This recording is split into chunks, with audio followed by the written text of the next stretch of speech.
الحمدللہ والصلاة والسلام علی رسول اللہ. السلام علیکم ورحمۃ اللہ وبرکاتہ. محترم ناظرین، رمضان المبارک کا مقدس مہینہ وہ مہینہ ہے کہ جس مہینے کو اللہ تبارک و تعالیٰ نے نزول قرآن مجید کے لیے منتخب فرمایا، اور اس مہینے کی ایک مبارک رات کو اللہ تبارک و تعالیٰ نے اس عظیم الشان کام کی انجام دہی کے لیے اللہ تبارک و تعالیٰ نے منتخب فرمایا، جس رات کو لیلۃ القدر کے نام سے جانا جاتا ہے.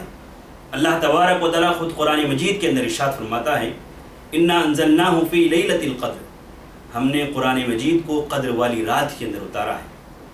اور یہ قدر والی رات کی فضیلت اور منزلت یہ ہے کہ اگر اس رات کے اندر عبادت کی جائے تو اس ایک رات کی عبادت 1000 مہینوں کی عبادت سے بہتر ہے. اللہ تبارک و تعالیٰ نے اس رات کی فضیلت یہ بیان فرمائی، اس لیے اللہ کے نبی صلی اللہ علیہ وسلم نے اس رات کو تلاش کرنے کا ہمیں حکم دیا، اور اس رات کو رمضان المبارک کے آخری عشرے کی تاخراتوں میں تلاش کرنے کا حکم دیا گیا. جیسے کہ اماں عائشہ رضی اللہ تعالیٰ عنہ کی روایت ہے، اماں عائشہ بیان فرماتی ہیں کہ اللہ کے نبی صلی اللہ علیہ وسلم نے یہ بات ارشاد فرمائی، صحیح بخاری کی روایت ہے، تحروا لیلۃ القدر فی الوتر من العشر الاواخر فی رمضان، کہ رمضان المبارک کے آخری عشرے کی تاخراتوں کے اندر لیلۃ القدر کو تلاش کرو. یہ اللہ کے نبی صلی اللہ علیہ وسلم کا حکم ہے، ہمیں اس رات کو تلاش کرنا چاہیے، اور اس رات کی تلاش کرتے ہوئے ہمیں جن تاخراتوں میں ہم جا کر کے عبادتیں کرتے ہیں، روزہ نمازیں پڑھتے ہیں، جس تاخرات میں جا کر کے ہم نفلی نمازوں کا اہتمام کرتے ہیں، دعاؤں کا اہتمام کرتے ہیں، ذکر و اذکار کا اہتمام کرتے ہیں، وہیں ہمیں اللہ کے نبی صلی اللہ علیہ وسلم کی جانب سے سکھائی گئی ایک مخصوص دعا کا بھی اہتمام کرنا چاہیے.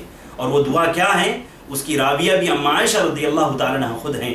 اماں عائشہ بیان فرماتی ہیں کہ اللہ کے نبی صلی اللہ علیہ وسلم سے میں نے دریافت کیا، میں نے پوچھا اللہ کے نبی صلی اللہ علیہ وسلم سے. ترمذی، ابن ماجہ اور مسند احمد کی روایت ہیں.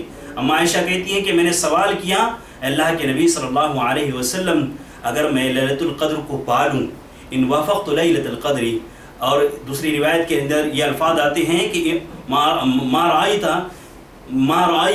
اذا علمت ای لیلۃ لیلۃ القدر، کہ اگر میں جان لوں کہ کون سی رات لیلۃ القدر ہے تو میں اس رات کے اندر میں کیا پڑھوں، کون سی دعا میں اللہ تبارک و تعالیٰ سے مانگوں.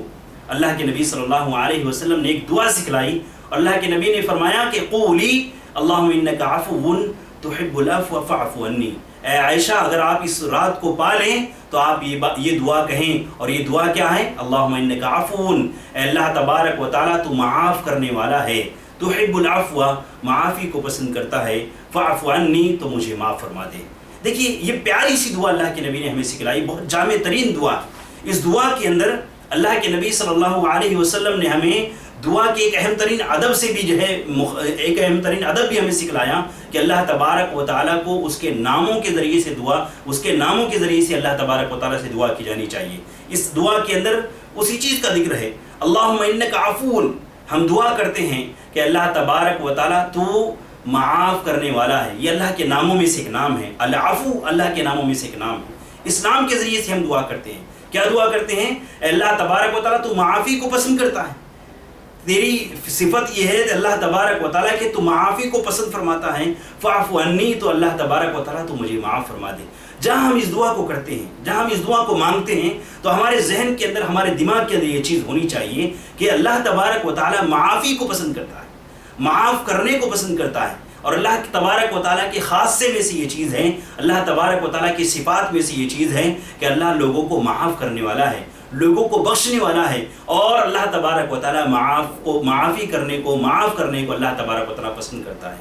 تو ہمارے ذہن اور دماغ کے اندر یہ چیز بھی ہونی چاہیے کہ جب ہم اپنے ہاتھوں کو اٹھا کر کے اس رات کے اندر یہ دعا مانگیں کہ اللہ تو ہمیں معاف کر دے، ہماری خطاؤں کو تو دھو دے، تو ہمارے ذہن اور دماغ کے اندر یہ بھی چیز ہونی چاہیے کہ ہمارے تعلق سے جن لوگوں نے کچھ غلطیاں کی ہیں، ہمارے حقوق میں جن لوگوں نے کچھ کوتاہیاں کی ہیں، ہمارے حق میں کسی نے کوئی حق تلفی کی ہے ہماری، تو ہمیں بھی ان لوگوں کو معاف کرنے کا جذبہ اپنے دل کے اندر پیدا کرنا چاہیے.